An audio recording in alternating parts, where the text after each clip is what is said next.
आज की कहानी हमें बताती है कि कैसे गौतम बुद्ध ने एक महिला को जीवन के अटल सत्य का ज्ञान कराया। एक बार की बात है, एक महिला गौतम बुद्ध के पास पहुंची और रोने लगी। बुद्ध ने पूछा, क्या हुआ, तुम रो क्यों रही हो? महिला बोली, मेरा पुत्र मर गया है। सुना है आप तो बहुत महान हो, कुछ भी कर सकते हो। आप मुझ पर एक उपकार करो, मेरे पुत्र को जीवित कर दो। यह कहकर वह महिला और जोर जोर से रोने लगी। बुद्ध बोले, यह तो संभव नहीं है, मरने के बाद किसी भी व्यक्ति को जीवित नहीं किया जा सकता। महिला बोली, मुझे नहीं पता, आपको कैसे भी करके मेरे पुत्र को जीवित करना पड़ेगा, नहीं तो मैं भी जीवित नहीं रह पाऊंगी। क्या आप एक मां की तकलीफ को नहीं समझते? यदि आप बुद्ध होकर भी लोगों की समस्याओं का समाधान नहीं कर सकते तो फिर क्या फायदा आपका बुद्ध होने का? बुद्ध बोले, मैं जानता हूं एक मां के हृदय को कितनी तकलीफ होती है जब उसके पुत्र की मृत्यु होती है, लेकिन यह तो प्रकृति का नियम है, जो आता है उसे जाना ही पड़ता है, किसी को जल्दी तो किसी को देरी से। महिला बोली, नहीं बुद्ध, मैं आपकी किसी भी बात को नहीं समझ पाऊंगी, आप बस मेरे पुत्र को जीवित कर दो। बुद्ध बोले, ठीक है, अगर तुम्हारा इतना हठ है तो मैं तुम्हारे पुत्र को जीवित कर दूंगा, लेकिन उससे पहले तुम्हें मेरा एक कार्य करना होगा। यदि तुम वह कार्य कर पाई तो मैं तुम्हारे पुत्र को जीवित कर दूंगा। यह सुनकर महिला अत्यंत प्रसन्न हुई और कहने लगी, हाँ बुद्ध, आपका कोई भी कार्य हो, अपने पुत्र के लिए तो मैं कुछ भी करने को तैयार हूं। आप मुझे बताइए क्या करना है? बुद्ध बोले, मेरे लिए तुम्हें एक कटोरी चावल लाना है, लेकिन किसी ऐसे घर से जहां किसी की मृत्यु न हुई हो। यह सुनते ही महिला सोचने लगी, यह कार्य तो बड़ा आसान कार्य है। इतने बड़े मोहल्ले में ऐसे बहुत से घर होंगे जहां पर किसी की भी मृत्यु न हुई हो।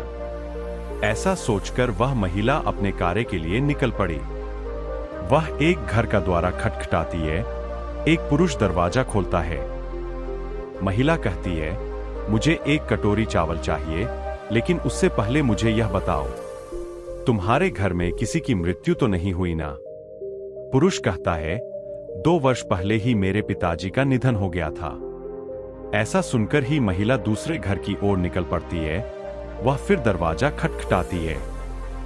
एक महिला दरवाजा खोलती है। वह फिर पूछती है, तुम्हारे घर में किसी की मृत्यु तो नहीं हुई ना?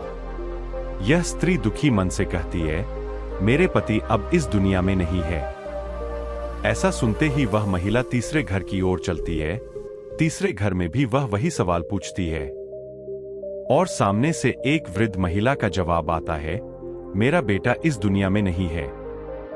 ऐसे सुनते ही महिला आगे बढ़ जाती है। वह मोहल्ले का कोई भी ऐसा घर नहीं छोड़ती जहां जाकर उसने पूछा ना हो, लेकिन हर तरफ से उसे निराशा ही मिलती है। परेशान होकर वह बुद्ध के पास वापस आ जाती है। महिला बोली, बुद्ध, मैंने कोई भी घर नहीं छोड़ा, सभी घरों में जाकर पूछा, लेकिन हर घर में किसी ने किसी की मृत्यु हो रखी है। किसी का पुत्र, किसी की पति तो किसी की मां नहीं है। हर तरफ मुझे यही जवाब मिलता है।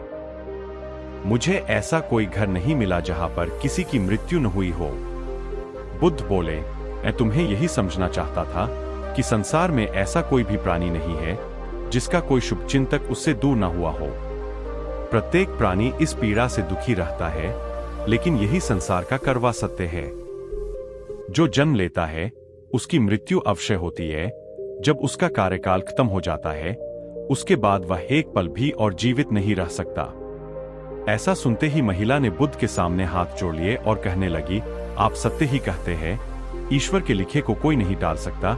जिसे जब जाना होता है वह जाकर ही रहता है। मृत्यु जीवन का एक कड़वा सत्य है। जैसे सुख और दुख एक सिक्के के 2 पहलू है, वैसे ही जन्म और मृत्यु भी कालचक्र के 2 पहलू है। काल के ग्रास में फंसकर व्यक्ति मृत्यु को प्राप्त हो जाता है और फिर कभी दोबारा लौटकर नहीं आता। यही मृत्यु जीवन का अटल सत्य है। उम्मीद करते हैं आपको हमारी गौतम बुद्ध की प्रेरणादायक कहानी पसंद आई होगी।